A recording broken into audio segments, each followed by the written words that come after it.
In order to properly raise a Mogwai, remember these 3 simple rules. Keep them out of bright lights, especially sunlight, because if you get them in sunlight, it'll kill them. They'll turn into a pile, a literal puddle of Mogwai muck, and then the Mogwai muck will sink into the carpet, the hardwood floors, go all over the goddamn house, and your wife will be so goddamn upset saying, honey, we can't get somebody to come out and clean up this Mogwai muck. I told you it was a bad idea to get this Mogwai. You never listened to me. You did this to me, you bastard. I want a divorce. You don't want to get a divorce over Mogwai muck being in your carpet, and especially around Christmas. I mean, good God, if you could get a carpet cleaner to come out, they are going to absolutely charge you up the goddamn ass. Don't get your wife to divorce you. Don't do any of that stuff. Prevent Mogwai muck by keeping them out of bright lights and also not getting them wet. Make sure you screw the caps onto your water bottles really, really tight. Keep your water pitchers away from falling off of shelves in comedic ways and getting them wet and really, really causing havoc. But above all else, if you can do both of those, you got to remember this other rule. You don't feed them after midnight, because if you feed them after midnight, you got to make sure your clock's working properly, because these are mischievous little creatures where they can mess with your clock, and you can feed them after midnight, and then everything is coming up Mogwai, and everything is going downhill as far as the human race, because if you don't follow these 3 simple rules, you're fucked, and then you prove that you're not ready, and a weird, half-blind Chinese guy comes and takes the Mogwai away. Merry Mogwai Christmas, everybody! Ow! Anyway, I'm John Renton with the retro review of Gremlins from 1984. Is Gremlins a Christmas movie? Sure. Why the fuck not? Why isn't it? It might as well be. It takes place around Christmas, and you know what? It involves weird Muppet-like creatures, some slimy, some furry, and then some of the 2-legged variety, like a lot of the humans that are really goddamn idiotic during pretty much every scene in this movie. This movie's almost 40 years old. It was directed by Joe Dante. If that name sounds familiar, but you can't quite place it, Piranha, The Howling, yes, the man that did those 2 horror movies did this, and The Burbs. Everybody heard about The Burbs. Now we know The Burbs the word, The Burbs the word, The Burbs the word. And it was written by Chris Columbus, not the Explorer. That would be kind of weird, considering that was in 1492. That would be very weird if he was somehow still alive and writing movies, and understood what movies were. Though you could argue that there were some gremlins on the Chris Columbus crew. Nevertheless, he did Adventures in Babysitting. They also recently retro-reviewed this year. You can check that out. That was a whole lot of fun.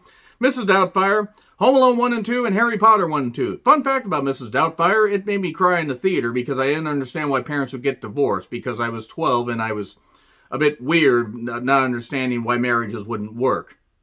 Now I know that human beings are just assholes. So, Randall Peltzer of the Peltzer Awards, the Peltzer Observer Newsletter, I kid. Hoyt Axon, who was the size of a friggin' small planet in this, he's an inventor, and he happens to see, this great gift idea in this Chinese shop that's in this little basement, where there's this weird half-blind Chinese guy that says, take this object, but beware, it carries a terrible curse. I mean, that's where Simpsons got the inspiration from. If that's not where they got the inspiration from, then I don't know. But yeah, Hoyt Axton, you can take a look at his IMDb. Kate, played by Phoebe Cates, who is beautiful in this, absolutely beautiful. Billy, Zach Galligan, who I find it funny that Billy is seen as a kid, a dumb kid, a naive kid, like he's 12, like he's Corey Feldman's age in this. And Billy is at least 21, 22. I mean, maybe, and I wouldn't say he's fresh out of high school, because the girl that he likes works at a bar. I mean, granted, this was the 80s, where you did a lot of coke and voted for Ronald Reagan. And various other people are in this as well, including a character named Dick Miller. If you think I reacted to that good name with the good taste and maturity that you've come to expect from this channel, you're on the wrong channel. I laughed terribly. And Polly Day, as it were. And so basically the idea, if you haven't seen Gremlins, okay, there's going to be spoilers. There's a big-eared, furry, small creature, not to be confused with Ross Perot. If you are like me, and I know I am, and you're old, then you might remember Ross Perot. Basically, after kind of, offering a bunch of money, like a couple $100, Randall, whatever, Mr. Peltzer, gets this creature, gets told these rules, And then we go to Kingdom Falls, USA, that seemingly is caught in a polar vortex because it's always snowing. Now, I understand that it's supposed to be around Christmas, but good fucking God. So, Gizmo is a little creature thing with the Ross Perot ears. And after he hands it to Billy, our adventure begins. Because naturally, Billy does everything wrong, and Billy's kind of a goddamn dick with some of these things at first. They start to multiply, then they lose bowel control. Thank you very much, Derb. Thank you if you happen to be watching this. He ruined that Grease song forever. Things go tits up, and then Billy and a few people have to band together to try and destroy the bad gremlins and keep Gizmo, the good gremlin, alive and all that and everything. And I'm going to be honest here, guys. Gremlins never really appealed to me. I see why it has a cult classic status, and it was also one of the movies, along with Temple of Doom, I believe, responsible for kind of creating or, pushing for the PG-13 rating. Because before, believe it or not, there was G, PG, and then there was R. There was also NC-17, but we didn't get Gremlin sex. More in the pit. No, not more in the pity. Really wouldn't have wanted to see that. So, the whole point is this is the plot such as it is. There's the old lady, Mrs. Deagle, not to be confused with Mrs. Beagle, even though she looked like she got mauled by several beagles and then got put back together very haphazardly. That's mean. She is a bitch. She's a mother. She's a child. Hello. Well, however the hell that Meredith Brooks song goes. She wants to destroy a bar and put up... she wants to pay Paradise and put up a parking lot. Do bop, bop, bop. And also, she hates Billy's dog because Billy's dog, she thinks is causing havoc. More on the dog here in a bit. We see a bunch of stuff with Peltzer's inventions, like an egg machine that isn't very good. None of his inventions really work all that much. It's kind of like Homer inventing stuff. Homer, you had the gun set on... Well, you get it. And this will sound every 10 seconds unless anything's okay. But anyway, the dog doesn't end up liking Gizmo. Now, he doesn't hate him, but he feels, okay, I'm going to be replaced. And that kind of ends up happening because the dog ends up getting sent away after attacking Mrs. Deagle, who, again, looks like she was attacked by a pack of beagles. Which would be an adorable way to die, I guess, being attacked by beagles. The dog just ends up getting jealous because he's like, yeah, I'm an old dog, but what the hell? What the hell's going on? Why am I being pushed away? I do have to say that Phoebe Cates actually looked really good in this. Really good in this. And her and Billy kind of have a weird romance thing. And really what it is just once things end up, getting rolling, it's just a series of comedic stuff with slimy cat puppets. MST3K fans will be dying laughing in the comments. And just comedy with all these gremlins wreaking havoc. I've never cared for this movie. Like, this movie actually gets kind of annoying at times. Because it just ends up... It's a series of... there are parts of it that are kind of funny. A lot of this doesn't click to me. And I don't know. Maybe that's just how I always feel. Or how I always felt. I thought maybe my opinion might have changed over time. Nope. Corey Feldman being in this is hilarious for some reason. Which one passed away? Corey Haim or Corey Feldman? I'm desperately trying to remember. So, Hoyt Axton ends up going off to an inventor's invention exchange. Movie sign! Okay, enough MST3K references. Towards Christmas Eve. Phoebe also doesn't care for Christmas. Why doesn't she care for Christmas? Well, it turns out that her dad actually got stuck in the chimney playing Santa, and they smelled his rotting corpse, and she's been terrified ever since. That would do it. That would goddamn do it. Yeah, Randall's inventions suck, is what I noted. There's this one guy that ends up saying, you gotta watch for foreigners, because they put gremlins in our machines. Ah ha ha ha ha ha. Call Mr. Plow, that's his name. That name again, it's Racist Plow. Man, that guy's so racist for no reason. So anyway, eventually, while Corey Feldman is there, they accidentally get Gizmo wet and things pop off, and there's these other adorable creatures. Well then, they end up messing with the clock because they're the mischievous ones. for some reason. And then he ends up feeding him after midnight. He has taken another one, also Billy has, because Billy decided to not be a hero. More MST3K stuff. Takes it to this one science teacher who experiments on one of them. These things are just getting tortured terribly, so it's no wonder that they actually decide to just go nuts.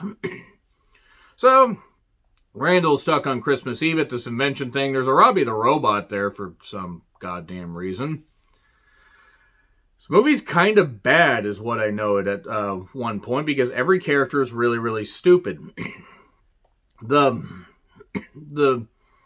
They kind of, when they get fed after midnight, they become all slimy, and you have Stripe that has a stripe in his mohawk deal. And then they end up stupidly killing themselves off. One ends up putting himself in a blender, spun around to a beautiful oblivion, now rendezvous, and now one's in a microwave. One's in a microwave, one gets a bunch of people, a bunch of these creatures get killed in really stupid ways, rocking around the gremlin tree, and Mother's about to get killed. But then Billy decides to be a hero and come in with a bat. Then Billy goes on the search. And then Stripe realizes, hey, wait a second, I can multiply myself by jumping in a pool. I guess chlorine doesn't affect them. At the YMCA, yes, it's the Gremlins at the YMCA. Christmas is going to be hell for everybody. It was kind of funny that they destroyed Mrs. Deagle by sending her up on her chair, her motorized chair thing, and she went through the window and died. I was happy that the cats were seemingly okay. At least I hope so. The cops are terrible. There's like 2 sheriffs for like maybe a town of like 3,000 people. Also, how much ice and snow does one town need? I mean, honestly, it's like being inside a freaking snow globe. And then the Gremlins, for whatever reason, take over this bar that Phoebe's working at, and she's giving them stuff, but then realizes, hey, wait a second, they hate bright lights, or maybe they don't. Let me take a picture of them. And then I figure out, oh, this Kodak, the Polaroid camera, where you could take a picture and the picture would fly out. Does anybody remember the Polaroid camera? I know my audience doesn't always skew old, but I would hope some people remember. And then she decides to blind them, and then one has a gun for some reason. But then Billy gets his foreign car started and manages to get there and blind people with his working headlights, despite the fact everything is encased in ice. I mean, honestly, take a look at these cars. It's amazing that they're even able to start. And then they decide, well, shit, we really need to do something. We're wandering around. There's all this destruction. It's not like Hobgoblins, which was just destruction for the human eyes. But yes, Hobgoblins obviously took an inspiration from this, heavy inspiration. So they end up finding out that they're trapped in the movie theater watching Snow White, hi-ho, because they can talk a little bit. And messy theater patrons. Reminds me of when I worked at a movie theater for a number of years. Great times, bullshit people. The customers, by the way, I should say. So they say, set everything on fire and blow them up. Well, Stripe decides to do the smart thing and go get candy at a department store, because apparently they didn't have enough candy at that theater. And he's the only one left after the theater blows up. So they have to get to Stripe, who's in this department store. Horrid accident arrives with the dog.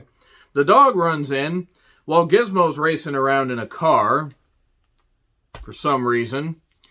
I realized then at this point that the end of this movie was that they took the inspiration for the end of this movie, the closing sequence, for the new Child's Play movie in 2019. It's in a department store and everything. What ends up happening is, apparently Stripe doesn't know how to use a chainsaw, because there's this bat that, while thick, I mean, there's no reason a chainsaw couldn't get through the bat. But then, turn on the bright lights!